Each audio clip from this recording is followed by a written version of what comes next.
नमस्कार. मी विश्वास Utagi. Free base मीडियावरून आपण आर्थिक प्रश्नावरती वारंवार भेटतोत. आज भेटण्याचं कारण असं की काल युरोपियन समुदायाला आपण युरोपियन महासंघ म्हणतो किंवा युरोपियन युनियन म्हणतो, यांचा भारत देशाबरोबर दिल्लीमध्ये करार झाला. आणि हा करार जेव्हा युरोपियन महासंघ भारतावर करतं तेव्हा युरोपातल्या 27 देशांच्या वतीने त्यांचा हा करार संपन्न होतोय. आपण या कराराचं अनेक अंगाने स्वागत करणं आवश्यक आहे. मार्केटने काय केलं? होय, मोटार गाड्या भारतातल्या विकल्या जाणार नाहीत कारण का युरोपातल्या गाड्या इथे येतील आणि त्या अधिक पॉश असतील आणि चांगल्या असतील, लोक त्याच्याकडे प्रिफरन्स देतील म्हणून इथला मग ती मारुती सुझुकी असो किंवा महिंद्रा असो किंवा टाटा मोटार असो, यांचे भाव कोसळले. ठीक आहे, शेअर बाजाराचा हा एक पहिला एक रिस्पॉन्स म्हणूया आपण. पण एकूणच राजकीय दृष्ट्या, आर्थिक दृष्ट्या भारत देश आणि युरोपियन महासंघ म्हणून बघितलं तर युरोप विषयी आपल्या भारताच्या बद्दल एक प्रकारची जवळीकच आहे. पण युरोपियन युनियन यातले हे 27 देश हे बहुतांशी दुसऱ्या महायुद्धापूर्वी, दुसऱ्या महायुद्धाच्या नंतर हे सतत अमेरिकेच्या कॅम्प्समध्ये आहेत. सगळेच लोकशाही देश आहेत आणि बहुतांशी हे भांडवलशाही मानणारे देश आहेत. मोजके काही अपवाद वगळता नॉर्वे सारखे, फिनलँड सारखे, ज्या ठिकाणी समाजवादी अशा पद्धतीची सरकार आहेत. पण मुख्यतः एक लोकशाही प्रेमी आणि पर्यावरणावरती नितांत, ज्याला म्हणून आपण निस्सीम प्रेम करणारे असे अनेक देश आहेत. आणि म्हणून युरोप हा व्हॅल्यू सिस्टमवरती काम करणारा एक महत्वाचा खंड आहे. इतके दिवस तो अमेरिकेच्या इतक्या जवळ असूनही अमेरिकेने जी काही दादागिरी केली ना त्यांच्यावरती, त्याची एक प्रतिक्रिया उमटते. दादागिरी काय केली? एक तर 10% त्याने टॅरिफ लावला आणि ग्रीनलँड वरती आमचा कब्जा आहे हे त्यांनी सांगायला सुरुवात केली. डेन्मार्क यांचे ग्रीनलँडशी संबंध आहेत, किंबहुना वर्षानुवर्ष सर्वात जवळचा देश म्हणजे डेन्मार्क. त्यानंतर युरोपातले अनेक देश यांना ट्रम्प यांची धमकी की आम्ही ग्रीनलँड घेऊन दाखवतो, सैन्य पाठवू, येणं केलं प्रकारे घेऊ. का घेणार? कारण ग्रीनलँडमध्ये जमिनीखालची संपत्ती, आज जरी तिथे बर्फाळ असं दिसतं पण तरी सुद्धा त्या ठिकाणी खनिज जी आहेत ही खनिज आत्ता ट्रम्पच्या डोळ्यात येत आहेत. व्हेनेझुएला का घेतला? कारण तिथे तेल आहे. इराकवरती का हल्ला केला? कारण तिथे तेल आहे. इराणवरती दमदाटी का चालू आहे? कारण तिथे तेल आहे. तुम्ही जर ऐकत नसाल अमेरिकेचं, तर अमेरिका सैन्य घुसवते हे अनेक वर्षाचं गणित आहे. दुसऱ्या महायुद्धानंतर जग हे बायपोलर झालं, आता ते मल्टीपोलर झालंय. पण अमेरिकेला असं वाटतं की माझं म्हणणं सर्वांनी मान्यच केलं पाहिजे. ते तसं आता होत नाही. त्यांचं म्हणणं मान्य करणारं युरोप खंड सुद्धा आता भारताबरोबरती एक व्यापार करार आणि एक सेवा करार करून मोकळा झालेला आहे. हे युरोपने ट्रम्पच्या दादागिरीला दिलेलं एक कायदेशीर उत्तर. तुम्ही टॅरिफचा कायदा दाखवता का? टॅरिफ वॉर करता का? आम्ही भारतासारख्या देशाबरोबर एक ट्रेड पॅक करतो आणि तो त्यांनी करून दाखवला. आपल्या देशामध्ये काल एक मोठा कार्यक्रम झाला. सगळे सरकारी मंत्री, सरकारी पातळीवर सगळं झालं. युरोपियन महासंघाच्या प्रमुख त्या मॅडम आलेल्या होत्या आणि कोस्टा नावाचे पूर्वीचे गोव्याचे त्यांचे पूर्वज होते, ते आता युरोपियन महासंघाचे अध्यक्ष आहेत. या सगळ्यांच्या पदाधिकाऱ्यांबरोबर काल करार झाला. पण असं कोणी सांगितलं का हो की डॉक्टर मनमोहन सिंग यांनी त्यांच्या कालखंडामध्ये युरोपियन महासंघाबरोबर व्यापार करार झाला पाहिजे?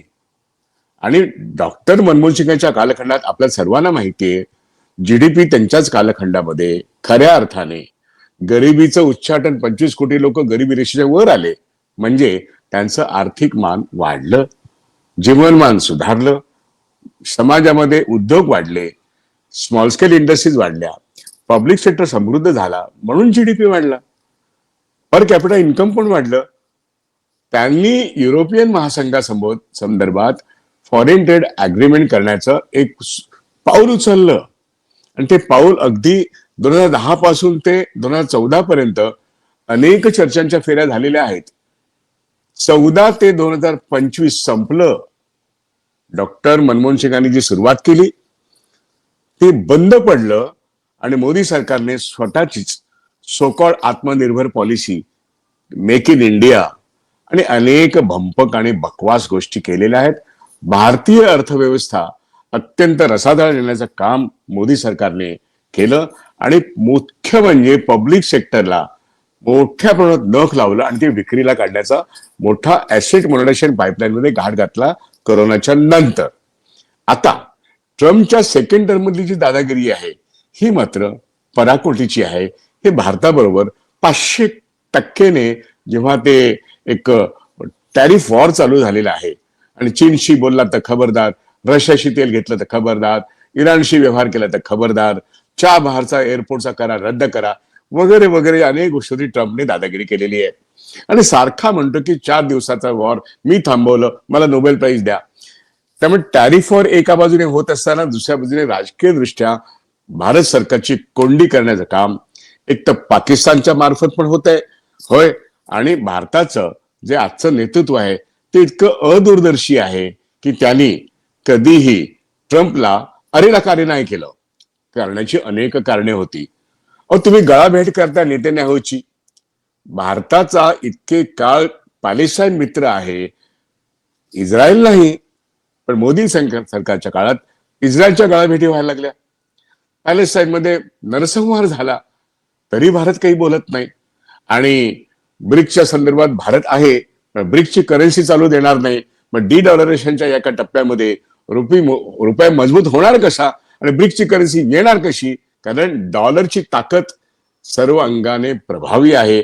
अशा वेळेस भारतीय सरकार ट्रम्पच्या दादागिरीला सगळ्या अंगाने सरेंडर झालंय.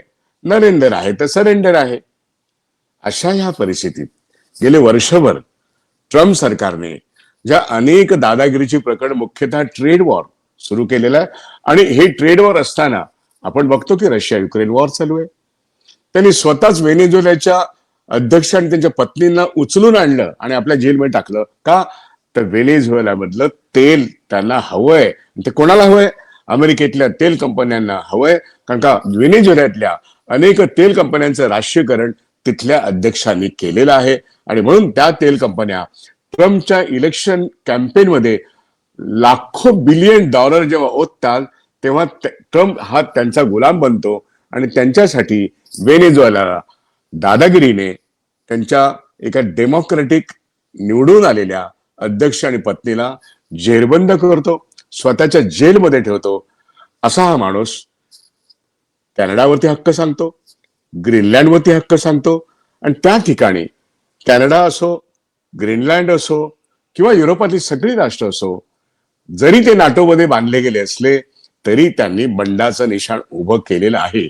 जी गोष्ट भारताने केली नाही ती युरोपने करून दाखवली.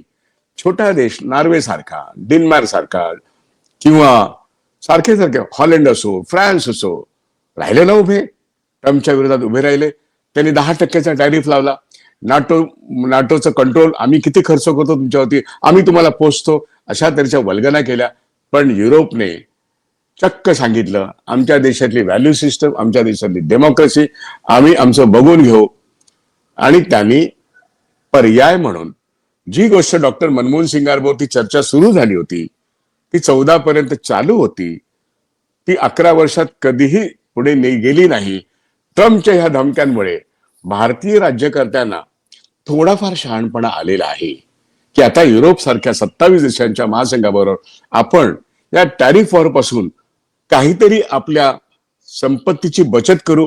आपल्या आयातदारांना, आपल्या निर्यातदारांना जे जीडीपी खऱ्या अर्थाने वाढवतात, आपल्या देशातल्या कष्टकऱ्यांना कामधंदा मिळेल, त्यांच्या सेवा विकल्या जातील किंवा विकत घेतल्या जातील, याकरता हा जो युरोपियन महासंघाबरोबर करार करण्याचा जो पवित्र भारताने घेतला तो आत्ता घेतला. ज्याला एक राजकीय दृष्ट्या महत्व आहे, याला होय आर्थिक दृष्ट्या पण महत्व आहे. रशियाबरोबर ती तेल घेणं हा प्रश्न जेव्हा इराणचं तेल घेणं आपल्याला बंद करण्यात आलं, तेव्हा आपण रशियावर तेल घेतलं. मुकेश अंबानीने भरपूर कमवलं, पण मुकेश अंबानी कमवून युरोपमध्ये विकलं, पण युरोप रशियाचं तेल घेत नाही ना. आता प्रश्न येईल, जे अग्रीमेंट होते युरोपियन महासंघामध्ये, त्याच्यामधून होय, ऑटो सेक्टर असेल, त्या ठिकाणी अनेक चांगल्या कारी युरोपात बनतात, त्या भारतात येतील.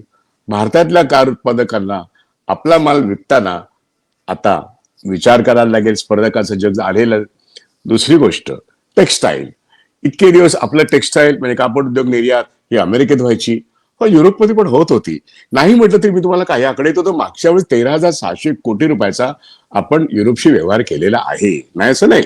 पण आता तो व्यवहार कितीतरी पटीने वाढू शकतो. आणि होय, ट्रम्प टॅरिफमुळे जी काही धमकी आहे, त्यातून निर्यातदारांना आपण एक रिलीफ निर्माण करतो, आणि होय, आयातदारांना पण एक रिलीफ निर्माण करतो. त्यामुळे दोन्ही देशांनी आपापले टॅक्सचे रेट्स जे आहेत आयातीचे, हे अत्यंत कमी ठेवलेत.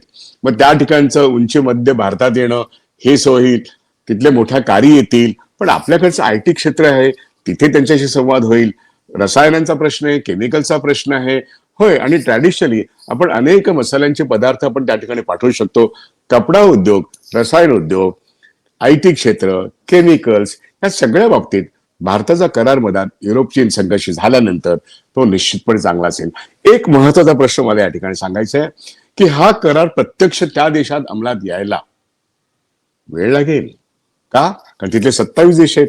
तिथल्या नियमाप्रमाणे प्रत्येक देशाच्या पार्लमेंटमधून त्याला सँक्शन घ्यावे लागतील, आणि मग युरोपियन महासंघाबरोबर हा भारताबरोबरचा झालेला करार याच्यावरती रॅटिफिकेशन करायला लागेल. कदाचित 1 वर्ष जाईल, पण हे 1 वर्ष झाल्यानंतर अगदी मायन्यूटली बघितलं तर भारताचा एकूण निर्यात किंवा आयातीचा प्रश्न युरोपियन संघातल्या 27 देशांबरोबर मुक्तपणे सुरू होईल, आणि त्यातून भारतामध्ये रोजगार निर्मितीचे काही प्रश्न, होय, निर्यात वाढीचे प्रश्न, हे सुटायला मदत होईल. आणि याच्यातून युरोपचे पण काही प्रश्न सुटू शकतात. आता सेवा क्षेत्राशी संबंधित त्यांच्या मागण्या काय आहेत? आम्हाला बँकिंग मोकळं करून द्या, आम्हाला इन्शुरन्स मोकळं करून द्या. म्हणजे एफडीआयचा प्रश्न आला, तो एक अत्यंत क्लिष्ट आणि कॉन्ट्रोवर्शियल प्रश्न आहे. परंतु ट्रेडच्या बाबतीमध्ये आपल्याला आता युरोपियन महासंघाबरोबर ट्रम्पला शिकवण्याकरता, तू आमच्याशी करार मोडलास ना, आम्ही युरोपियन संघाशी करार करतो, आणि आमचं आम्ही बघून घेऊ, आम्ही खऱ्या अर्थाने स्वावलंबी होऊ. जसा नेहरूंचा भारत होता, जसा इंदिरा गांधीचा भारत होता, जसा राजीव गांधींचा आणि डॉक्टर मनमोहन सिंगाचा होता, त्या पद्धतीने आपण हे काम करतो. मोदी मनमोहन सिंग आणि नेहरूंना कधीच किंमत देणार नाहीत, पण शेवटी काळ म्हणतो ना, काळ सूड उगवतो. आत्ता नेहरूंचा अलिप्ततावाद हा युरोपने स्वीकारला, आणि सांगितलं की रशिया जरी आम्हाला नको असला तरी आम्ही अमेरिकेच्या जागी स्वीकारणार नाहीत. नेहरूंचे शब्द कॅनडाचे पंतप्रधान कार्नी यांच्या तोंडून डावोसला प्रकट झाले. त्यांनी सांगितलं, आम्ही ट्रम्पची दादागिरी मान्य करणार नाही, कारण ट्रम्प म्हणतो कॅनडा हा 51वा आमचा प्रदेश आहे. बिलकुल चालणार नाही. ही गोष्ट कार्नी जसे ठणकावून सांगतात, जे नेहरूंनी दुसऱ्या महायुद्धानंतर सांगितलं, आणि भारत हा अलिप्तता मानणारा देश झाला. आणि इंदिरा गांधीच्या काळात फिडेल कॅस्ट्रो, यासर अराफत, इंदिरा गांधी यांनी तर त्या अलिप्तवादी देशांचं 137 देशांचं नेतृत्व केलं. होय, डॉक्टर मनमोहन सिंग त्याचे सेक्रेटरी होते, हे आपण विसरून चालणार नाही. आणि म्हणून डॉक्टर मनमोहन सिंगांनी युरोपीय संघाबरोबर ज्या वाटाघाटी केल्या, आणि त्यामध्येच थांबल्या 14 नंतर, कारण का मोदी सरकार आलं. मोदी सरकार आल्यानंतर आता पुन्हा त्यांना राजकीय वस्तुस्थिती, आर्थिक वस्तुस्थितीचं भान निर्माण करून द्यायला ट्रम्पचा अवतार निर्माण झाला. ही एक काव्यगत नाही म्हणायला लागेल. काही का असेना, युरोपियन महासंघाबरोबर झालेला करार हा भारत देश म्हणून आपण त्याचं स्वागत केलं पाहिजे. पण ते करत असताना जर युरोपातल्या 27 देशांच्या पार्लमेंटमध्ये तो प्रश्न चर्चेला येऊन मग तो करार संपन्न होणार आहे, मग मोदी, माननीय मोदी, आत्ताचा हा द्विपक्षीय करार जो काल झाला भारताबरोबरचा, तो भारताच्या पार्लमेंट जो काल सुरू झालेला आहे, 13 फेब्रुवारी पर्यंत पार्लमेंटचं पहिलं सेशन आहे बजेटचं, तिथे आपल्या देशातल्या संसदांना, खासदारांना त्यांच्यापुढे ही चर्चा मांडणार किंवा नाही. त्याचबरोबर ज्या ज्या देशांबरोबर आपण करार केलेत आणि ट्रम्पचा टॅरिफवर काय आहे याच्याबद्दल सरकार आपली भूमिका मांडणार आहे किंवा नाही, विरोधी पक्षांना विश्वासात घेणार आहे की नाही. कारण आत्ताचा करार हा युरोपातल्या 27 देशांमध्ये पार्लमेंटमध्ये चर्चेला आल्यानंतरच युरोपियन युनियनचा एक मोठा करार जाहीर होईल. कदाचित त्याला 1 वर्ष लागेल. मग ते जर संसदीय कार्यपद्धती पाळतायत, कायद्याचं राज्य पाळतायत, माझा मुद्दा असा, हा कराराचं स्वागत करताना या कराराचा तपशील आणि टॅरिफ विरुद्ध ट्रम्पच्या टॅरिफ वॉर बद्दल आपल्या देशामध्ये आपण कसा अर्थव्यवहार करावा, आयडीबीआय बँक विकू नये, LIC 100% FDI करणं चुकीचं आहे, स्टील, ऑइल, कोल भारत देशाच्या नेतृत्वाखाली असलं पाहिजे, रोजगार निर्मिती झाली पाहिजे, या गोष्टीसाठी तुम्ही भारत देशाच्या विपक्षाला, म्हणजे ज्यांनी भारत निर्माण केला तो काँग्रेस पक्ष आणि इंडिया अलायन्स मध्ये पक्ष, यांना तुम्ही विश्वासात घेणार किंवा नाही? सरकार हा प्रश्न अजेंड्यावर आणणार की नाही? ट्रम्पची दादागिरी आता जगातल्या सर्वच देशांना असह्य झाली आहे.